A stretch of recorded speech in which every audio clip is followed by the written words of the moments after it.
Chers frères et sœurs bien-aimés, dans le nom précieux de notre Seigneur Jésus-Christ et de Marie, notre Mère, je vous dis bonjour ou bonsoir.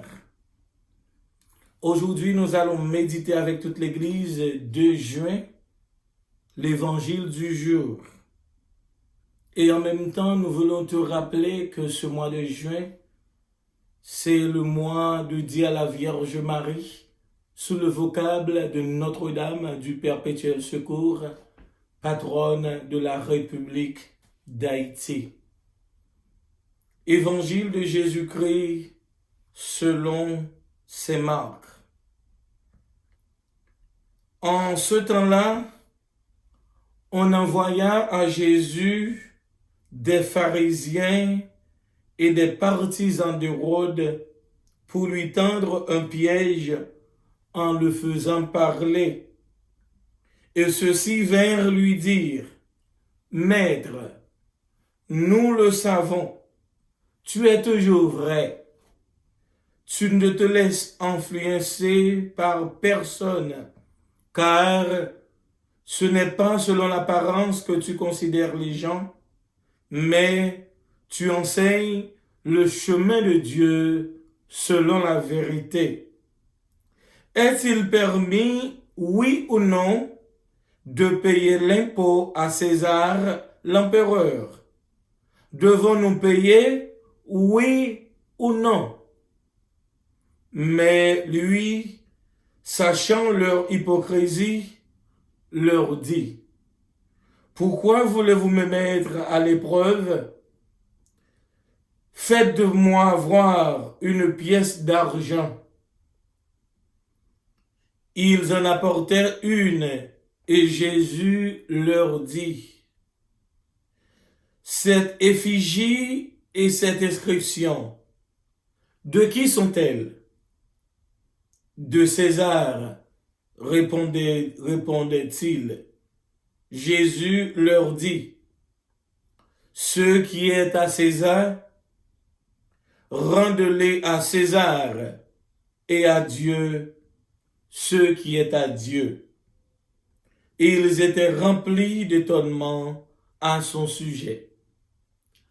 Acclamons la parole de Dieu. Louange à toi, Seigneur Jésus.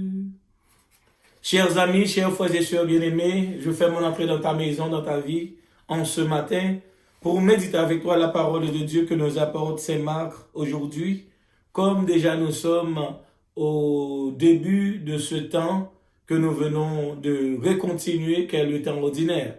C'est la 9e semaine du temps ordinaire. Et comme je le disais au commencement, ce mois de juin, nous le dédions à la Vierge Marie sous le vocable de Notre-Dame du Perpétuel Secours, la patronne de la République d'Haïti et de tous les chrétiens catholiques dans le monde entier. Aujourd'hui, le dialogue de Jésus, si nous pouvons dire qu'il y avait dialogue de Jésus avec les pharisiens et avec les partisans d'Hérode, c'était une façon de ne pas payer, de ne pas assumer la responsabilité et la charge d'impôt, car on devrait payer l'impôt, on devait payer les taxes. Donc il venait vers Jésus pour dire que c'était un abus de payer les impôts. C'est pourquoi la question, est-il permis de payer les taxes? Est-il permis de remplir son devoir de citoyen et de chrétien? Il y a des choses qui se passent de cette manière.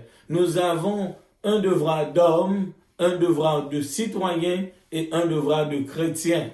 Donc, c'est-à-dire, en ce sens, le citoyen doit remplir les rôles, les normes de ce pays ou de la ville là où nous vivons. Prenez besoin d'insister là-dessus. C'est pourquoi Jésus, d'une manière intelligente, animé par l'Esprit, il ne les a pas dit, vous devez payer. Ils vont dire, bon, ce type-là ne vient pas de Dieu. Il n'est pas partisan des pauvres. S'il exige qu'on doit payer à tout prix.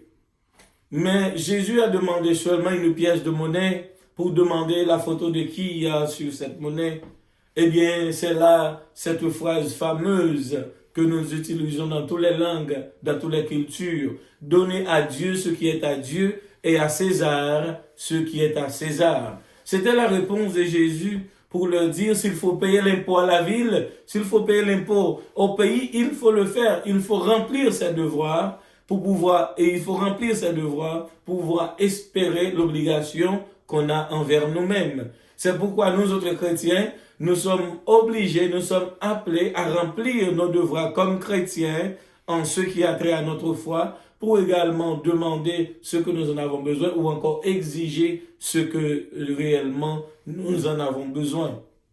Dans ce contexte, il faut s'approcher vers la Vierge Marie pour voir son humilité, sa simplicité, de venir à notre secours, de venir en aide, pour nous aider à comprendre le sens de l'Évangile, le sens de la parole de Dieu, car sans la parole de Dieu, nous pouvons avoir un vide dans notre vie. Et nous avons besoin de cette parole qui donne vie, de cette parole qui anime, de cette parole qui nous invite à rester dans le chemin qui conduit à la vie éternelle. Chers frères et sœurs bien-aimés, je t'invite à mettre en pratique cette parole.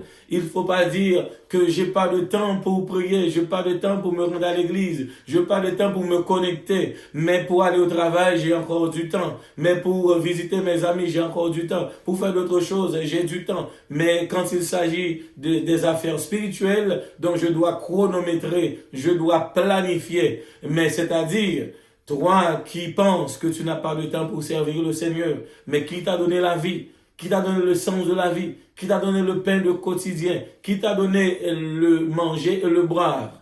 Nous avons besoin de Dieu. Donc c'est pourquoi cette phrase a son sens quand on dit « Donnez à Dieu ce qui est à Dieu et à César ce qui est à César ». Il faut donner du temps à ta famille, du temps pour toi, du temps pour l'église. Il faut partager ton temps pour qu'il y ait cette cohérence entre ce que tu dis et ce que tu fais, entre ce que tu professes et ce que tu vis. Que Dieu vous bénisse et que la Vierge Marie, sous le vocable de la Vierge Notre-Dame du Perpétuel Secours, vous protège et vous garde. Au nom du Père et du Fils et du Saint-Esprit. Amen. Notre-Dame du Perpétuel Secours, priez pour nous, priez pour Haïti et protégez la Sainte Église. Amen.